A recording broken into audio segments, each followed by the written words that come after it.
Hennessey has spent literally decades doing one thing: chasing horsepower and top speed records. Twin turbos, 2,000 plus horsepower, a car engineered to hit 300 miles an hour. Recently, they revealed a car with none of that. No turbos, no hybrid system, no screens, a 6-speed manual gearbox with an exposed gate shifter like something out of the 1990s. This is the Hennessey Blackbird. 204, take off, section go, radar vectors.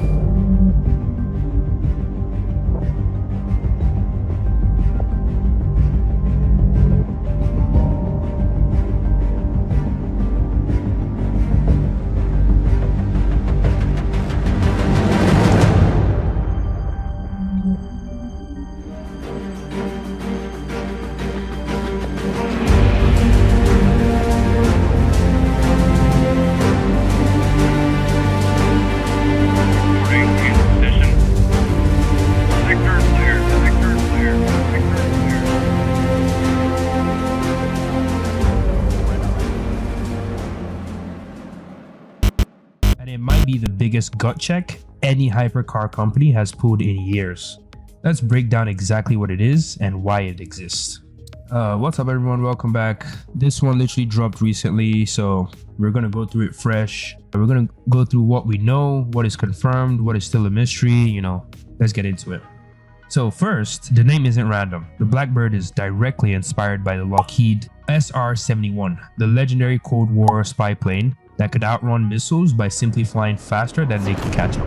Aerospace inspired styling, sharp creases, a shape that's clearly meant to echo that jet, but the inspiration goes deeper than the shape. The SR-71 wasn't about flashy tech for tech's sake. It was pure engineering purpose. And Hennessey is using that same philosophy here. This is Hennessey's third clean sheet hypercar after the Venom GT and the Venom F5. But according to their own design director, this one measures performance completely differently than anything they've built before.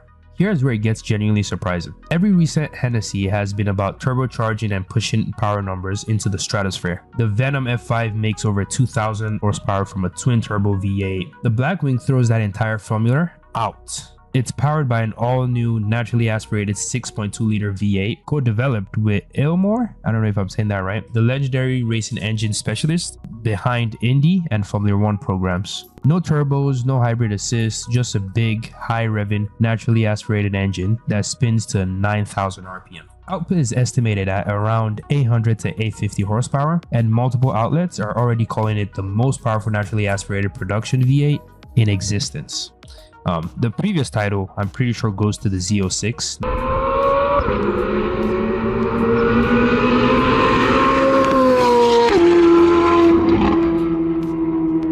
The Corvette, the C8 Z06, which was around, 670? That power routes through a 6-speed manual transmission with an exposed gate shifter. The kind of mechanical tactile shifter you'd expect from a Ferrari F355.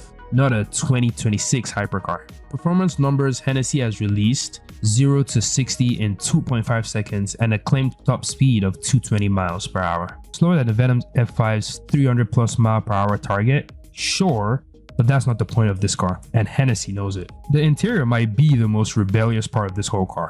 Zero screens in an era where hypercar interior looks like a video game menu. The Blackbird has dials, physical knobs, and buttons. A physical key, not a start button. The gated manual is treated like as the visual centerpiece of the entire cabin. You could also get it in auto, according to what was said by one of the people that work with the company. But this isn't a stripped out track special either. Hennessey specifically built in adaptive suspension, luggage space for 2 carry-on bags, 4 cup holders, and extra cabin storage. Because the whole point of the Blackbird is that it's meant to be driven long distance comfortably. Hennessey says it's engineered to comfortably cover more than 800 miles in a single day. Think of it less as a track weapon and more as the ultimate analog grand tourer, a car built for drive across a continent, not just a quarter-mile pool.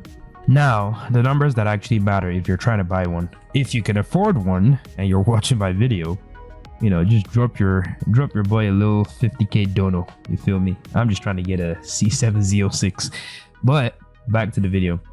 $2.5 million before taxes, limited to just 71 units worldwide, a number that almost certainly nods back to the SR-71, like the SR-71 naming theme. According to Hennessey, more than 2/3 of the entire production run was already allocated before the car was even publicly shown. Go watch the video from the Hamilton collection. It's a great video, by the way, but it'll give you like some insights to certain things as well, because they went to like the place and all that kind of stuff, and they spec'd out their Blackbird. Now, a show prototype is set to break cover publicly on August 14th at the Quail, one of the marquee events of Monterey Car Week.